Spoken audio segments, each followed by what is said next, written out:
I, 29 female, have a son, Lance, tween. He's biologically my sister's 33, but she left him with my mom and ran off with her boyfriend sometime after he was born because she didn't want to be a mom. My mom barely had time to care for him since she had been working multiple jobs since my dad died, so I primarily looked after him, and I was the only mom he knew.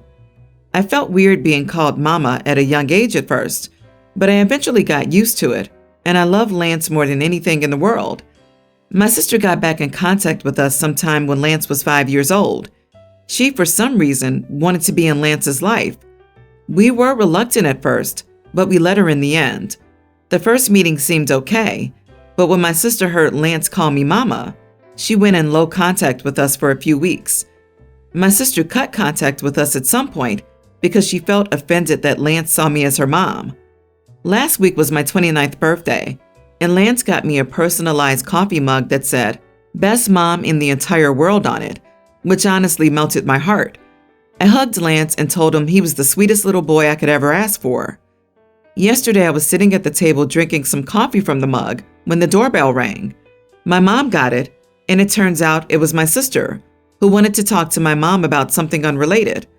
So when my sister walked in and saw me drinking from my mug, she asked me who got me that, and I told her Lance did. She got upset and told me why she cut contact with me. She said it was because it was hurting her that Lance called me mom, when in reality, that wasn't the truth, and that she was his mom, and it made her feel like I was trying to replace her.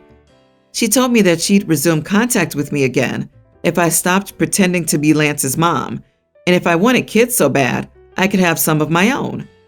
I started laughing in her face and told her that I couldn't have replaced her as a mother because she was never his mother to begin with. She didn't raise him, I did, and Mom and I have worked hard to give him a good life. I told her the extent of what she did was give birth to him, and that's it.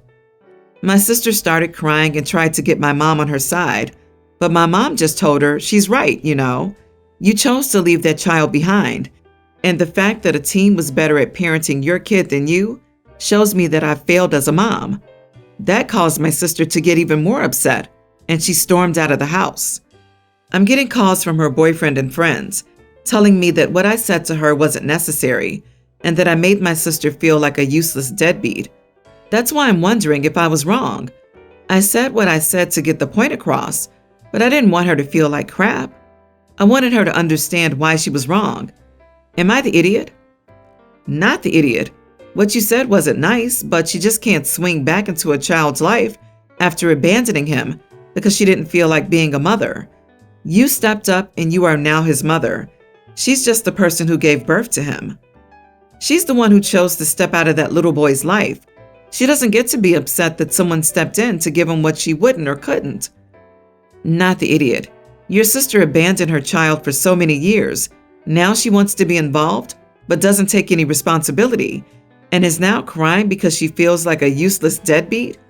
Tell your sister and her boyfriend you'll be happy to send Lance over to live with them. I bet they'll run so fast that the only thing they'll leave is an echo. The audacity of her. Everyone's the idiot here. Your sister sucks for obvious reasons. However, she is his mother unless she's given up parental rights. So while you might feel justified in what you said, it might have put her in a position where she's going to pursue him in her household legally, and that will destabilize things for him.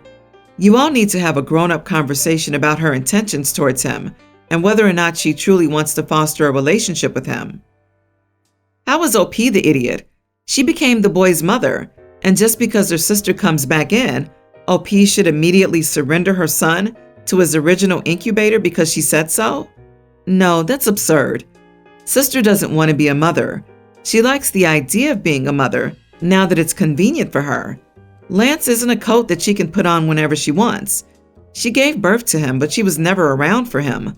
She never had to lose sleep over him crying in the night, and she never had to feed him, clothe him, teach him, or change him. She has no right to be jealous after what she did to that kid, and I would keep her as far away from him as possible. My husband, Jesse, 31, has been bringing home meals his female coworker Nellie cooks for him. Now, I'm not the best cook, and Jesse's made it clear, but he still eats what I cook every day. I noticed with Nellie, that she tends to take every opportunity to point out how weak and tasteless my cooking is. Jessie would say nothing except steer the conversation towards something else they both relate to, while I'm sitting there wallowing in my misery, thinking about what she said. She once asked what another chore I was good at was, and Jessie said ironing his suits. In response, she joked about having him send her a suit of his so he could see how good she is at ironing too. I rolled my eyes hard, but at least Jessie agreed that that was weird. Last week, Jessie came home with a new meal she cooked.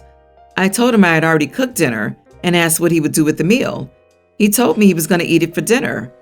I was getting a bit irritated, and he must have noticed, because he said he'd promised Nellie he'd eat her meal for dinner, and that she asked him to take a pic of the empty plate later to confirm that he'd eaten it. I was baffled, like completely bewildered at this. I told him one thing and one thing only. I told him that if he chose to eat Nellie's meal over the dinner I cooked, then this would be the last time I cooked for him. He started moaning about how I was being unfair and putting him in a rough place. He stalled and didn't give a clear answer till I saw him walk past me later when I set the table and prepared dinner and put her meal in the microwave. I felt so awful that I almost cried. I then told him that I wouldn't cook for him anymore since he had made his choice from now on out. I obviously made him angry because he went off on me, calling me childish and pathetic to make this about my ego. I got up from my chair and told him I owed him nothing and that he made his decision, and so did I. He snapped and said that this was ridiculous and that Nellie was just doing a nice thing for him while my behavior was disgraceful and disgusting. He then went into the bedroom and I rushed after him, but he shouted, "Leave me alone." Then he proceeded to shut the door and hasn't been speaking to me after that. His mom knew about the argument and called, begging me to be more patient and not make any decisions I might regret later. She agreed that Nellie was overstepping and firmly believes she's the problem, so I shouldn't be hard on her son. But mother-in-law is incredibly biased, meaning that her son is a saint who can do no wrong in her eyes. So that's that. I feel like I overreacted and messed it up when I pushed him like that. Oh, wait. I'm guessing when you're not around, she's telling him she's better in bed too. She's trying to steal your hubby, and he's eating out of her hand by the sounds of it. Even if your mother-in-law sees it, if I were you, I'd either have a very long and hard talk with him or pack your things and go. He'll have to go to marriage counseling with you and completely block Nellie out, or just admit he'd rather be with her. But now he's trying to have his cake and eat it too. Not the idiot, but you and your husband need to have a serious talk about boundaries in your marriage. The issue isn't the food. It is his creating a relationship with another woman and being willing to hurt you to continue that relationship. This isn't a healthy friendship, and he is not being respectful of your marriage. OP, seriously? You typed this till the end, read it, and you still think you overreacted? I've got bad news for you. You are being gaslit. She's trying to cheat with your man, and he's gonna let her. Literally nothing you can do because he seems like an idiot. I don't think she's trying. She's totally sleeping with him. A woman demanding pics of empty plates doesn't do it just for emotional affairs. This story ends with the situation being made clear as daylight. OP's husband has to decide whose feelings he's worried about more, OP or his coworkers, and he chose the coworker. OP, your husband shows you who he is, an idiot, and who matters to him, not you. You deserve better. I'm a 35-year-old woman who has been deaf since I was 6 years old. My husband is 38 and is also deaf, and we have a son who's also deaf, though like my husband, he was born deaf. My younger brother is getting married in the summer, and he and my future sister-in-law are making personalized vows. I don't want to miss out on the vows, so I've asked my brother and his partner if he could get an interpreter for my family so we could understand. He was fine with it, but his partner was not keen on the idea of having a stranger up beside them as they made their vows. My brother then suggested that our older sister could be the interpreter instead, so it wouldn't be a stranger. Both he and our sister are fluent in BSL, as we learned it together when I became deaf to help me learn. His partner, again, isn't keen on this either, as she apparently wants it to be just them up there. I understand it's her day, and as the sister of the husband-to-be, I really don't have any right to make demands, but I'm a bit uncomfortable as she isn't keen on making any accommodations when joining a family where 3 members are deaf. I don't want to miss my brother's wedding and will likely go even if she doesn't let there be an interpreter, but I don't think my son will be going then. He'll be as bored as he won't understand what's going on, and being said without the interpreter, that isn't a good recipe for a wedding. My brother was not happy about this and told me to leave it with him and he'd see what he could do. I know he'll try, but I also don't want to cause trouble for him. Am I the idiot in this case? Edit. The point of having an interpreter near them, however, is so we're looking in the right direction and not saying to someone next to us or fixated on a piece of paper reading their written vows. Not the idiot. You are right that you don't have any right to make a demand, and you aren't making a demand. You're asking if you can have an interpreter to be more included in your brother's wedding. Your brother seems not to mind one being there, and if it's a relative interpreter, they would be attending the wedding anyway. I know weddings are usually viewed as her day, but it is just as much his day, and he should get a say in what happens, especially if it is to involve his family. You are the idiot. It's his wedding, his special day. It's not centered around you. You outright refuse to have the translator by your side so it doesn't distract everyone in attendance and refuse to entertain looking at written vows. You're unwilling to compromise. It's not your wedding. It doesn't have to be a 100% perfect experience for you. It's not unreasonable for the bride to not want someone up there with them and in the photos. So what if she was in a wheelchair and asked for a ramp? Could they say screw her because it would ruin the venue's aesthetic? This type of logic is why society is still so ableist today. OP, it is your future sister-in-law's wedding, but it's your brother's wedding too. So having an interpreter when 3 family members are deaf won't ruin the wedding.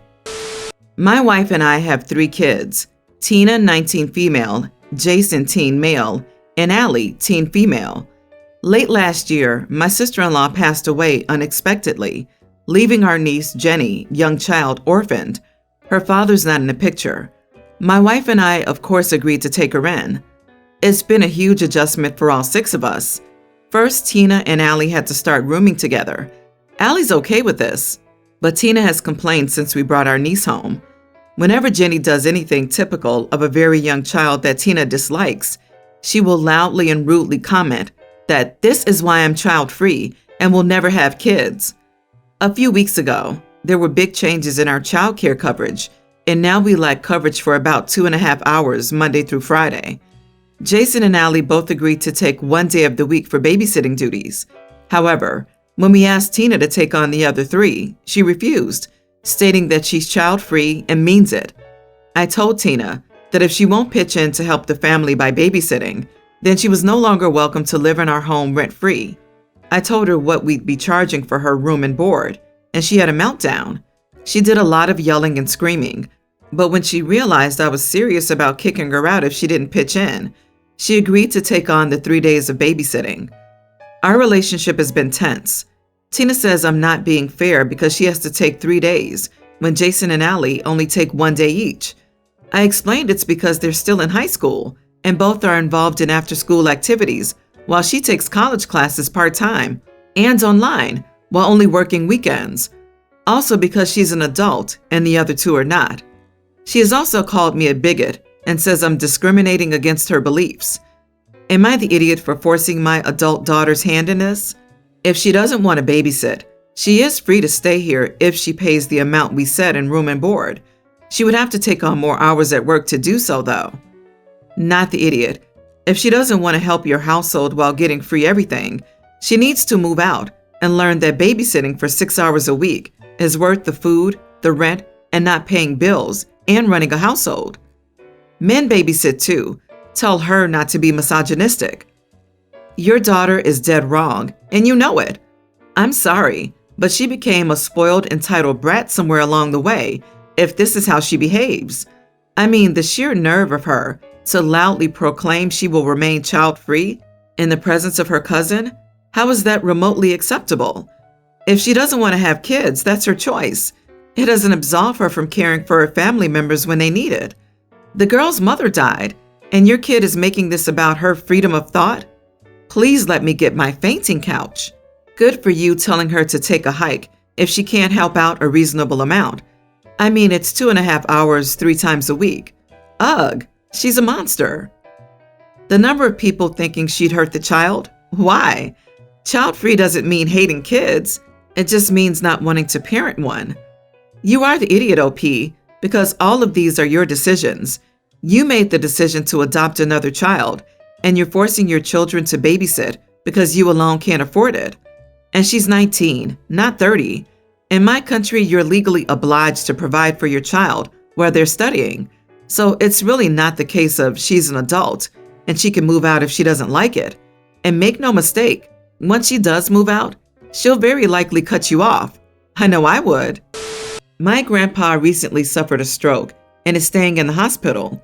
I, 18 male, was visiting him in his room, and some family, including my aunt and her 2 kids. He had been taken for tests, and that would take a while. So my aunt suggested we all go to lunch in the meantime. At that point, a nurse had come in to put on a fresh bedding. My aunt started looking through my grandpa's belongings to find his wallet and goes, "We can use Papa's money to buy our lunch. He would love that for us all being here." Note, this aunt is one of the stingiest people I know, despite being exceptionally well off. She's the type of person to go to the bathroom when she sees the waiter come with the bill. Obviously, I was angry that she would suggest using his money or think anyone else would go along with that. So I spoke up loudly and asked her, "Can't you afford to spare some of your husband's money to buy your lunch? Or are things that bad?" She shot daggers at me and then looked embarrassed the rest of the time we were there. After we left, my dad texted her the location of where we were eating lunch, and she texted back that she and the kids were going somewhere else. She also texted my dad today to ask what time we were visiting my grandpa, and I'm pretty sure she purposely went another time. Was I an idiot? Not the idiot. How disrespectful to help yourself to someone else's money, especially after being in the hospital after a stroke. How does she think that's acceptable? She was doing it without his consent, so that is certainly attempting to steal his money. Funny how you embarrassed her, but I would have scolded her. She was going to steal from your grandpa while he's in the hospital for a stroke. That's disgusting. It's the lowest of the low. You called her out on this. While it was probably tactless, your implicit point was valid. It's wrong to take advantage of someone in a vulnerable state. I'm curious how your cousins reacted. That would say a whole lot about their family life. But Grandpa would have loved to spend that money on everyone. She was doing him a favor. Jesus. OP, do your grandpa a favor and have your dad remove his wallet from the hospital room so she can't pull that crap again.